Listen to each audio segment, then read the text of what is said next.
محمدا رسول الله.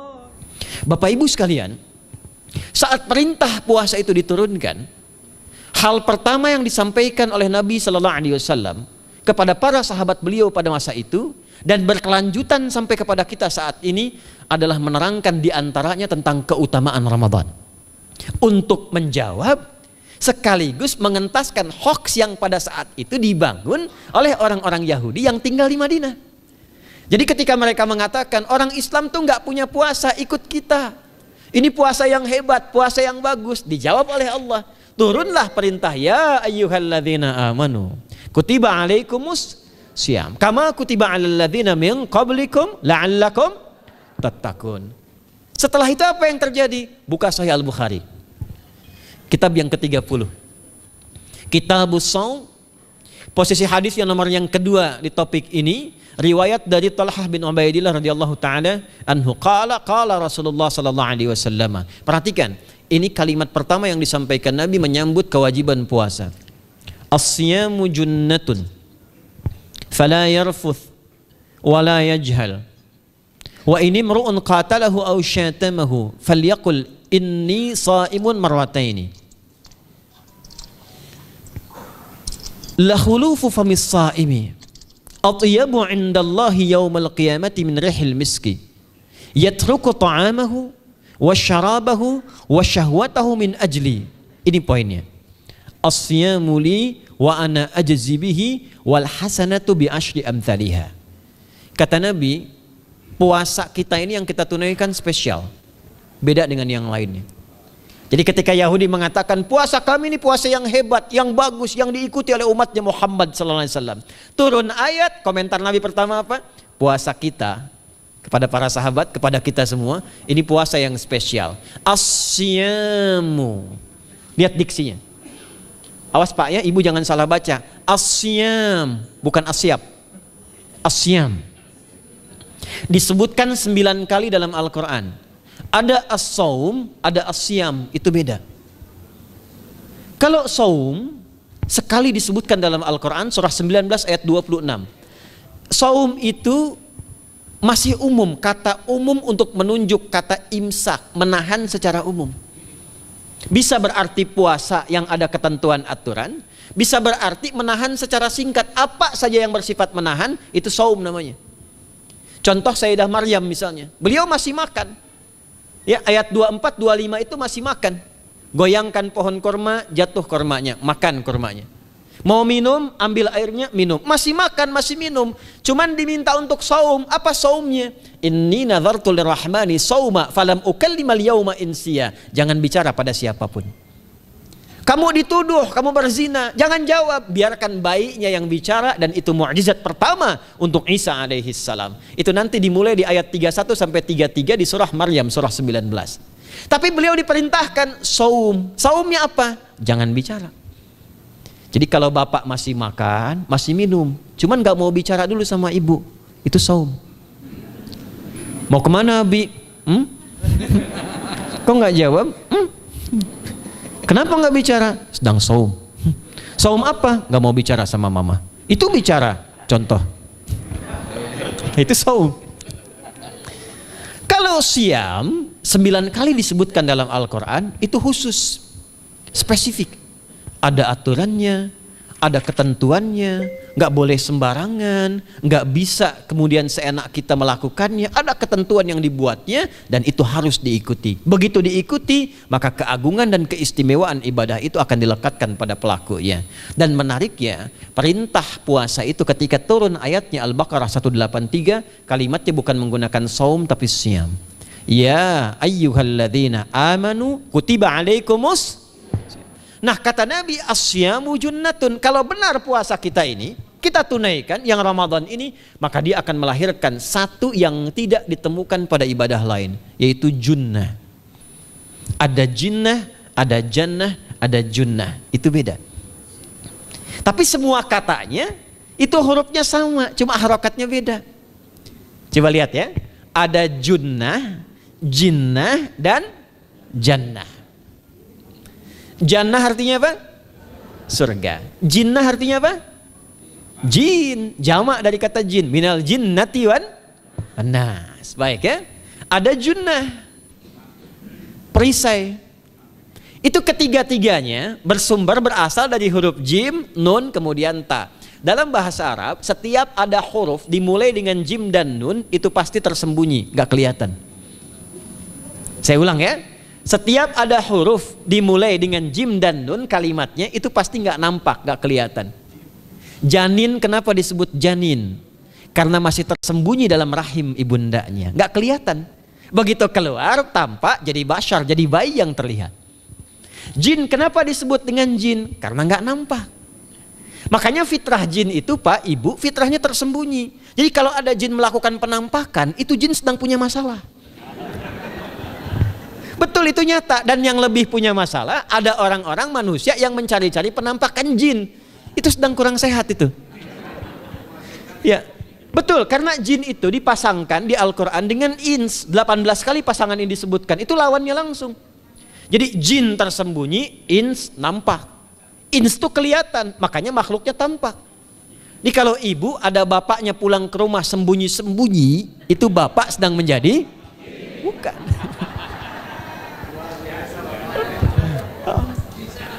Kalau ibu sembunyi-sembunyi nyari dompet bapak, ibu sedang menjadi? Jin. Itu langsung pasangannya 3 itu. Ins itu seakar dari kata anisah, halus, lembut. Jin kasar, makanya disebut jin. Karena itu jarang ada orang kemasukan jin jadi lembut, tidak ada. Permisi mau ikut kajian sedang kemasukan jin, tidak. Kalau kata-katanya tidak meracau, tindakannya pasti kacau.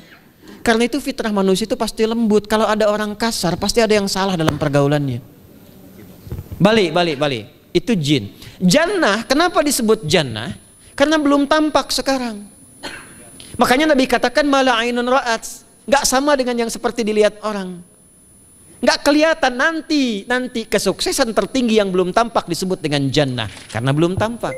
Junnah itu perisai yang bisa langsung membentengi kita dari setan secara otomatis. Tapi nggak kelihatan. Karena itu kenapa ujung puasa disebut la'allakum tatakun. Tatakun itu dari kata takwa. Takwa itu dari kata wikoyah. Wikoyah itu artinya perisai. Nah, perisainya tidak tampak dalam diri kita. Tapi kalau terbiasa menunaikan ibadah puasa ini, kata Nabi, yang pertama kali akan terjadi pada orang yang puasanya benar, dia akan mendapatkan perlindungan berupa perisai dari Allah, hasil dari latihan puasanya yang dapat membentengi dia dari setan. Jadi ciri khas puasa Ramadan itu kalau sukses ditunaikan, itu akan terjauh dari godaan setan. Setan itu provokator yang memang hanya mengarahkan pada keburukan. Jadi dia nggak kenal benar. Lawannya malaikat. Malaikat nggak kenal salah, Pak. Nah, supaya terbentengi dari itu semua, kata Nabi SAW, kita itu dihadiahi sekarang oleh Allah. Satu ibadah yang kalau dilakukan ibadah itu akan mengakumulasi ibadah-ibadah yang lainnya, yang saat bersamaan dahsyatnya ibadah ini bisa menghadirkan junnah, perisai yang membentengi dari setan. Karena itu ketika dilakukan ibadahnya, saat yang bersamaan bisa ditahan maksiatnya, ditingkatkan amal solehnya. Setan kan ngajaknya pada yang salah kan? Malaikat ngajak pada yang soleh. Ramadan itu keutamaannya kalau sudah tiba Ramadan, itu selalu kita terdorong pada yang saleh dan tertahan untuk yang salah. Itu hebatnya puasa Ramadan. Kalau nggak percaya silahkan Pak Ibu sekalian. Cuman Ramadan yang saat datang waktunya bisa menghentikan orang berbuat maksiat. Nggak percaya cek. Orang yang punya sifat marah semarah-marahnya, itu saat Ramadan bisa berhenti marah. Buka jam 6 kurang seperempat ada yang provokasi. Dia bisa tahan marah tuh, istrinya bingung, tumben Pak nggak marah, ntar habis maghrib. Bisa ditahan. Orang dusta bisa nggak dusta. Dan saat yang bersamaan, teman-teman sekalian, Bapak Ibu, itu bisa terdorong berbuat meningkatkan amal soleh. Sekarang kita keluar dari sini, ada yang minta, belum tentu dikasih. Nanti Ramadan tiba, sudah nyatet berapa yatimnya, berapa du'afanya. Amal soleh naik. Sekarang ada orang ketinggalan sholat fardu terlambat masih biasa. Ramadan ketinggalan sunnah itu gelisah. Betapa ibu-ibu para pejuang yang sangat luar biasa itu berjuang memperebutkan saf pertama setelah maghrib untuk menaruh sejadah. Nah, ini pelakunya nih. Tapi itu hebat, Bu.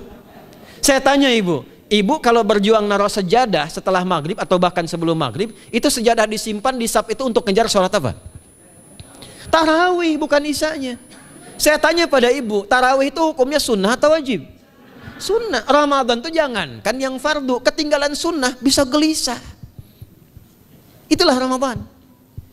Dan pada saat itulah ketika amal soleh dikerjakan, amal salah ditinggalkan, datanglah junnah, itu perisai yang mengikat setan. Itu yang dimaksudkan di hadis Muslim. Di topik yang ke-13 namanya Kitabus Syam. Hadis yang pertama dari sahabat Abu Hurairah. An Abi Hurairah radhiyallahu ta'ala anhu, anin Nabi sallallahu alaihi wasallam qala, "Idza jaa Ramadhanu." Redaksi yang pertama. Redaksi yang kedua yang bintang 3 di bawahnya. "Idza kana Ramadhanu." Redaksi ketiga yang bintang 4 di bawahnya. "Idza dakhala Ramadhanu." Muhammadiyah itu harus tahu dalil. Ya. Tahu dalil tuh, ya. Idza jaa Ramadhanu, idza kana Ramadhanu, idza dakhala Ramadhanu, futtihat abwabul jannati aw abwabur rahmati. Wa ghulliqat abwabun nari aw abwabu jahannam. Wa sulsilatis syayatinu aw sufidatis syayatin. Ini maknanya. Kalau Ramadan sudah tiba, kata Nabi, maka dibukakanlah pintu-pintu surga. Para ulama berbeda pendapat dalam tafsir tentang hadis ini. Pintu-pintu surga ada yang mengatakan real dibuka. Ada yang mengatakan dengan penafsiran metafor. Pintu surga itu pintunya lewat amalan. Ada 8 pintu surga kata Nabi dalam hadis yang lain, ya. Fil jannati thamaniyatu abwabin fiha babun yusamma ar-rayanu la yadkhuluhu illa as-shaimun fa idza dakhaluhu ughliqa. Di surga itu ada 8 pintu surga. 8 itu ternyata di hadis lain pintunya semua amal soleh. Ada pintu sholat, pintu puasa namanya ar-rayyan, ada pintu sedekah, pintu zakat, pintu haji. Jadi kita itu sekarang fastabiqul khairat. Kenapa ada moto fastabiqul khairat? Itu kan diambil dari Al-Baqarah ayat 148. Siapa yang pengen memburu surga, buru di amalannya. Mungkin nggak semuanya bisa dikerjakan. Kalau tidak semuanya, ambil salah satu yang paling disukai, konsisten di situ. Walikulli wijhatun huwa muwalliha. Setiap orang pasti punya kecenderungan untuk beramal. Ada yang senang puasa, ada yang senang tahajud, ada yang senang sedekah. Fastabiqul khairat, silahkan berburu, berlomba untuk mengerjakan apa yang disenangi itu. Itulah pintu surganya. Nah, saat Ramadan, semua pintu surga itu dibuka, Pak. Makanya kita senang kerjakan, sholatnya meningkat, sedekah meningkat, ngaji Quran meningkat. Saat yang bersamaan pintu neraka ditutup. Ada berapa pintu neraka? Ada berapa? Kalau pintu surga berapa tadi? 8. Hadisnya jelas, sahih dalilnya. Pintu neraka berapa? Bukan. Pilih. 6 atau 8? Yang 6 angkat tangan. Bukan 6, bukan 8, 7. Dalilnya apa? Dalilnya Quran surah Al-Hijr, surah ke-15. Ayat ke-44. Surah ke-15 Al-Hijr ayat ke-44. Neraka ada 7 pintu.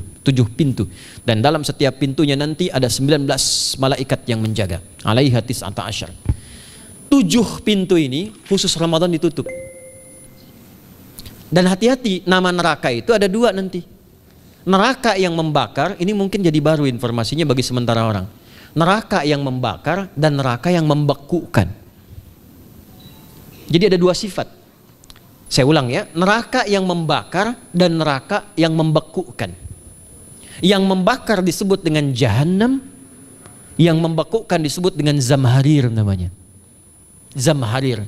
Jadi kalau ada orang masuk neraka, itu cuma 2 pilihannya, dibekukan atau dibakar. Jelas ya? Makanya kita dikasih pendahuluan, ada musim panas, musim dingin.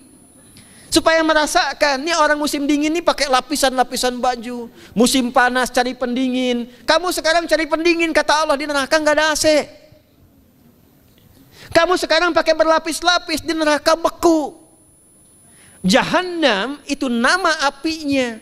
Jadi nar yang membakar itu nama apinya Jahannam. Jahannam itu nama apinya untuk membedakan dengan api yang ada di dunia dan api yang bahan bakarnya jin dan setan saat diciptakan. Setan itu dicipta dari api. Ya, setan kan asalnya dari iblis. Iblis dari jin. Setan Al-Baqarah ayat 36. Dari iblis Al-Baqarah 34. Iblis dari jin, Quran surah Al-Kahf ayat 50. Kana minal jinni fa fasaqa an amri rabbi. Jin dari api yang menyambar-nyambar, Quran surah 15 ayat 27. Wal janna khalaqnahu min naris samum. Karena narnya narus samum, maka apinya mesti beda. Karena itulah nanti nerakanya yang membakar disebut dengan jahannam. Pintunya 7, namanya banyak. Ada sa'ir, ada lava, ada neraka hutamah. 7 pintu, besarnya disebut dengan jahannam. Khusus Ramadan tutup. Ramadan tutup. Wasulsilati syayatin. Setan itu dibelenggu, diikat rapat. Bagi orang yang mau puasa benar. Awas hati-hati. Bagi orang yang mau puasa benar, karena itu kalimatnya asyamu junnatun. Kalau benar puasanya, metafornya amalan dia bisa mengikat setan. Tapi kalau puasanya nggak benar, tetap digoda juga. Makanya jangan heran, walaupun Ramadan tetap kotak infak ada yang hilang. Sendal ada yang hilang. Karena puasanya bukan siam, puasanya saum. Sedangkan diksi Nabi yang mengatakan asyamu junnatun. Puasanya yang harus benar. Nanti kita belajar fikih setelah itu. Saya ingin pendahuluan dulu ya. Setelah itu apa yang kata Nabi katakan? Ini masih mukaddimah ya kita ya. Ini luar biasa nih. Ya. Jadi keutamaan Ramadan itu dahsyatnya dengan puasa biasa. Kata Nabi, kalau orang benar puasanya, bebas dia dari setan. Bukan nggak digoda, Allah kasih benteng sehingga setan nggak tembus kepada dia. Itu satu. Itu keutamaan Ramadan. 2, teruskan dulu langsung ke ujung hadisnya saja ya. Kalau yang tadi nanti latihannya falayarfuf falayajal itu latihan. Yang kedua, Allah langsung yang mengatakan dalam hadis qudsinya, asyamu li wa ana ajzi bihi. Khusus Ramadan, kalau ditunaikan dengan benar, maka semua yang puasa itu aku langsung yang memberikan takaran pahalanya. Sekarang kita hitung-hitungan dikit ya. Bapak Ibu kan senang hitung. Tadi bangun aja kan dihitung kan. Ya, dapatnya sekian, kurangnya sekian, ya usahanya sekian. Sekarang kita ngitung pahala nih. Ada rumus hitung pahala dalam Al-Quran. Ya, saya tanya sebentar. Kalau satu kita kerjakan ibadah, pahalanya berapa? 10. Dalil. Apa dalilnya? Quran surah ke-6 ayat 160. Man jaa baik bil hasanati falahu asyru amthaliha. Siapa yang melakukan satu perbuatan hasanah. Hasanah itu perbuatan baik yang bernilai pahala. Itu hasanah namanya. Pahalanya disebut ajrun namanya. Lahum ajrun ghairu mamnun. Jadi perbuatan baik yang bernilai pahala disebut apa? Hasanah. Ya, eksekusinya, implementasinya disebut amal soleh. Pahalanya, hitungannya disebut ajrun namanya. Jamaknya disebut dengan ujur. Di setiap poinnya disebut dengan ajrun namanya. Nah, orang yang mengerjakan perbuatan baik berpotensi punya nilai pahala, itu setiap perbuatan baiknya 10 kebaikan. Contoh kita sholat nih, sehari berapa waktu? 5. Berapa rakaat? 17. Al-Fatihahnya 18 atau 19 kali? 17 kali ya. Kalau 18 kali berarti subuhnya 3 rakaat. Nah, itu kan kalau kita buka hadis Muslim nomor hadis 162, saat Nabi dalam peristiwa setelah Isra itu ke Masjidil Aqsa, kemudian araja bina Jibril alaihissalam, Mi'raj naik ke Sidratul Muntaha. Sidratul Muntahanya ada di surah An-Najm dari ayat 1 sampai 18-nya. Itu ketika menerima perintah salat pertama kali kan bukan 5, tapi 50. Turun kan Nabi kemudian ke langit ke-7, ketemu Nabi Ibrahim sedang senderan di Baitul Ma'mur, punggungnya senderan. Itu ada kisahnya di hadis Muslim nomor hadis 162. Kemudian turun lagi ke Nabi Musa. Nabi Musa itu kan tipikalnya senang, yang pertama agak temperamen, yang kedua itu senang mengomunikasikan sesuatu. Makanya ketika dengan Khidir alaihi salam itu senang, ya, kritisnya itu muncul kepada Nabi Muhammad ketika turun dari Sidratul Muntaha ke langit yang ke-6 itu ketemu Nabi Musa, ditanya, Muhammad SAW dapat apa tadi? Sholat. Berapa waktu? 50. Kamu tahu nggak? Umat saya itu kekar-kekar besar-besar. Segitu aja nggak kuat, apalagi umat kamu yang kayak kita sekarang nih. Minta lagi diskon sama Allah katanya. Naik tuh, minta lagi. Singkatnya 9 kali naik. Setiap naik dikurangi 5. 9 kali 5 berapa? 45. 50 kurangi 45 berapa? 5. Turunlah 5. Sampai 5 pun Nabi Musa masih komennya begini, minta lagi aja diskon. Kata Nabi, saya kurang enak lah, malu saya. Sudah diberikan yang paling pokok 5 dan itu pun belum selesai. Dengan senyumnya kemudian lihat ini indahnya. Setiap 5 itu Allah menetapkan setiap satunya punya 10 nilai. Jadi kalau kita kerjakan 5 waktu dikali 10 berapa? 50. Itulah dahsyatnya umat Nabi Muhammad karena keutamaan nabinya. Walaupun 5 nilainya tetap setara dengan yang umat Nabi Musa 50 kali. Karena itu keutamaan Nabi Muhammad itu sangat luar biasa. Sampai nanti dipuji Allah begitu tinggi. Sifatnya, rasanya di ujung surah At-Taubah itu. Akhlaknya di surah Al-Qalam itu. Dan karena kemuliaan ini kita dapat barakahnya. Percikan keberkahannya. Apa itu? Ketika Ramadan yang puasa-puasa lain standar.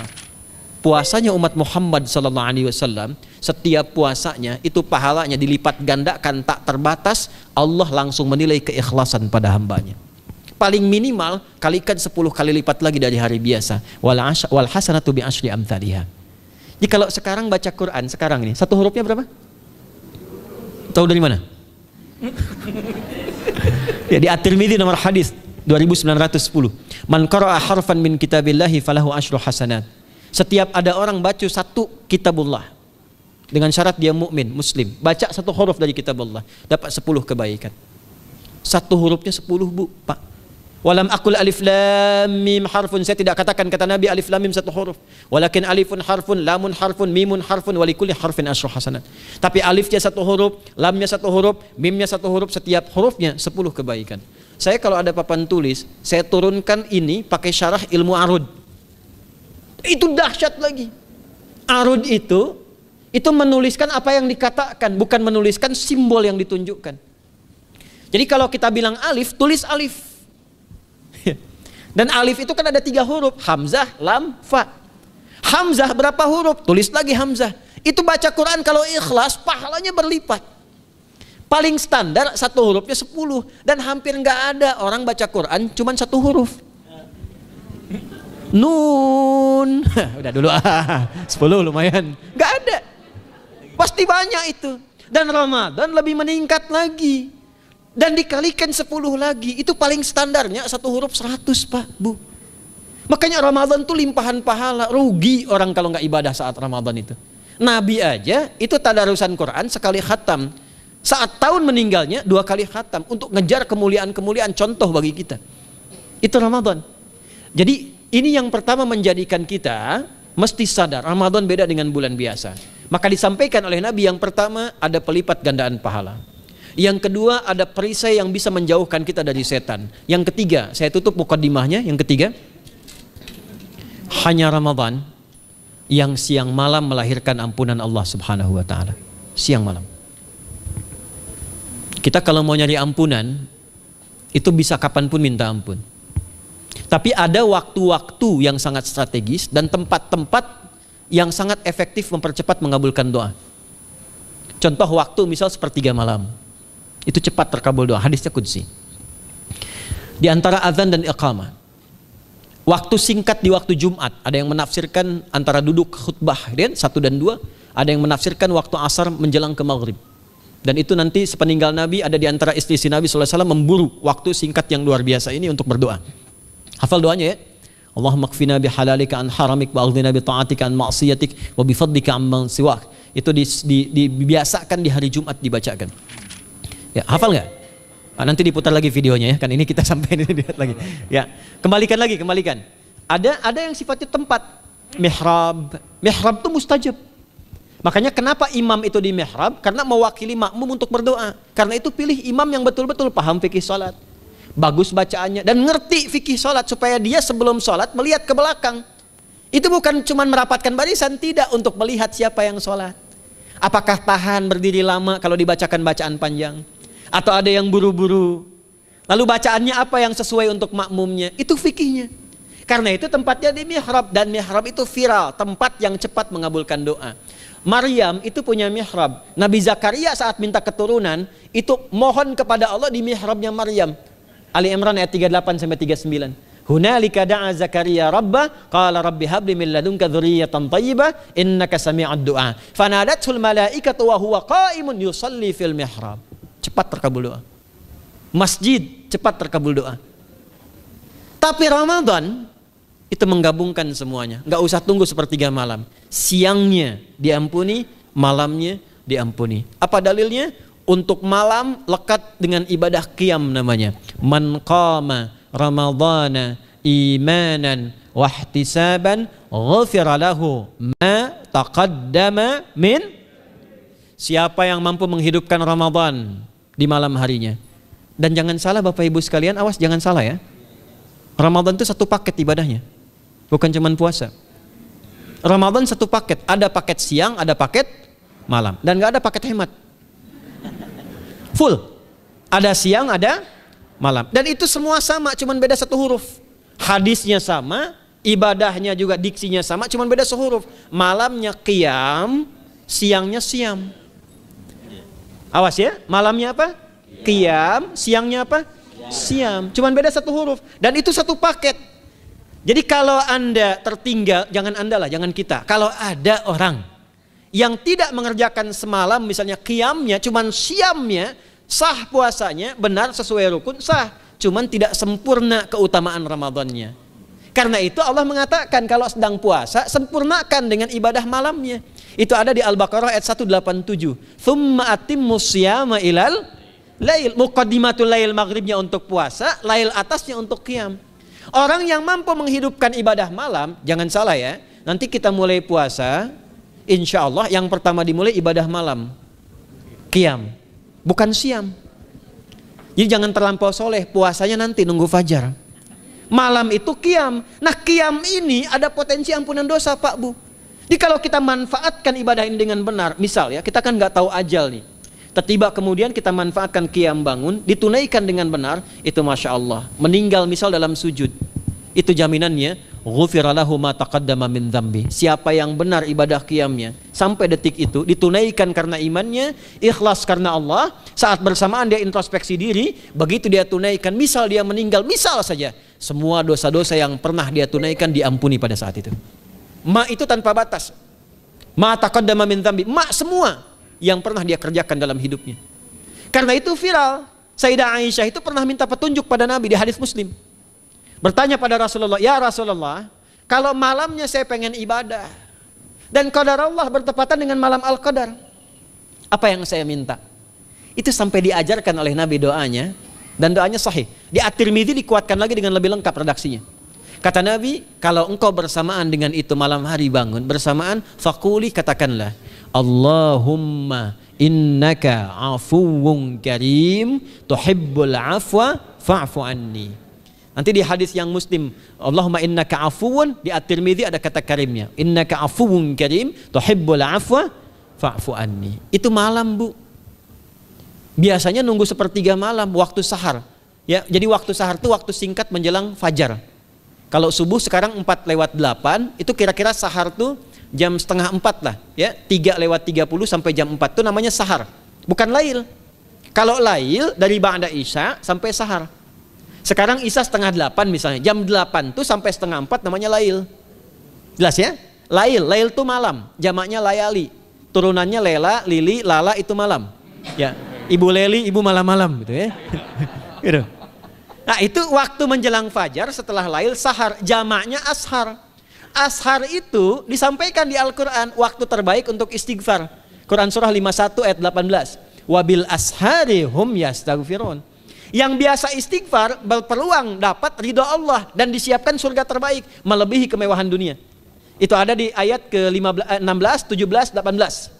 Ya, dari ayat 15-nya, 16-nya, 17-nya adalah untuk yang saharnya, 16-nya itu kalimatnya.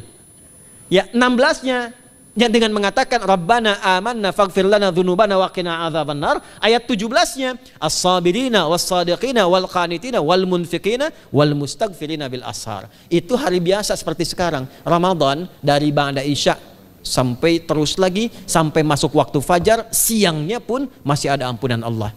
Man shoma ramadhana imanan wahtisaban ghufira lahu ma taqaddama min. Saya tanya sekarang, siapa yang nggak punya dosa boleh angkat tangan?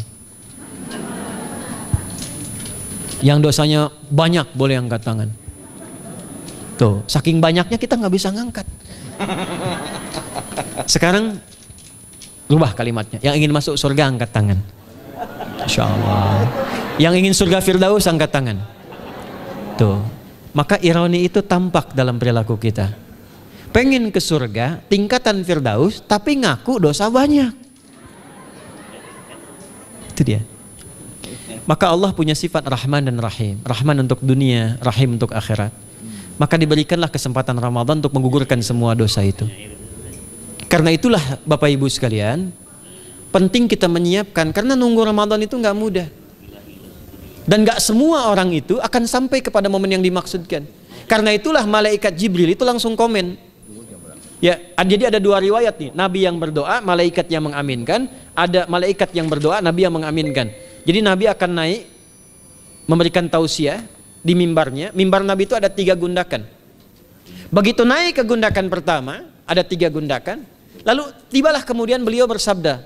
Ada riwayat Nabi yang berkata, malaikat mengaminkan. Ada riwayat sebaliknya, malaikat yang berkata, Nabi mengaminkan. Raghima'an forajulin. Awas, hati-hati nih. Raghima'an forajulin. Liman adraka Ramadhana falam yughfar lahu. Terhina di hadapan Allah Subhanahu wa taala. Kotor dirinya. Bu'dan, jauh dari rahmat Allah. Liman adraka Ramadhana, siapa yang sudah disampaikan ke bulan Ramadan falam yughfar lahu, tapi tak mampu mendapat ampunan Allah Subhanahu wa taala. Karena itulah saya ingin cepat. Satu, kenapa Ramadan istimewa? Karena ada ampunan Allah yang sangat luar biasa. Kenapa Ramadan istimewa? Karena ada pelipat gandaan pahala. Kenapa Ramadan istimewa? Karena ada peluang untuk menjauhkan dari setan. Dan yang terakhir, Ramadan istimewa karena semua waktu siang dan malam mempercepat terkabulnya doa. Itu yang dijamin di ayat 186 dalam rangkaian ayat Siyam dari ayat 183 sampai 187. Ayat 186-nya khusus untuk mempercepat terkabulnya doa. Wa idza sa'alaka 'ibadi 'anni fa inni qarib ujibu da'watad da'i idza da'an falyastajibu li wal yu'minu bi la'allahum yarshudun. Tafsirnya apa? Hadis Nabi sallallahu alaihi wasallam. Thalathatun la turaddu da'watuhum al-imamul 'adil was-sha'ima hatta yuftira. Wa da'watul mazlum. 3 golongan yang doanya sulit sekali ditolak. Yang pertama imam yang adil, yang kedua adalah orang puasa sampai berbuka, dan ketiga doa orang yang terzalimi. Jadi kalau Bapak Ibu pengen cepat dikabulkan doanya secepat kilat, maka jadilah pemimpin yang adil. Kalau belum mampu, latihan puasa. Kalau belum mampu lagi, banyak-banyak terzalimi dan berdoa.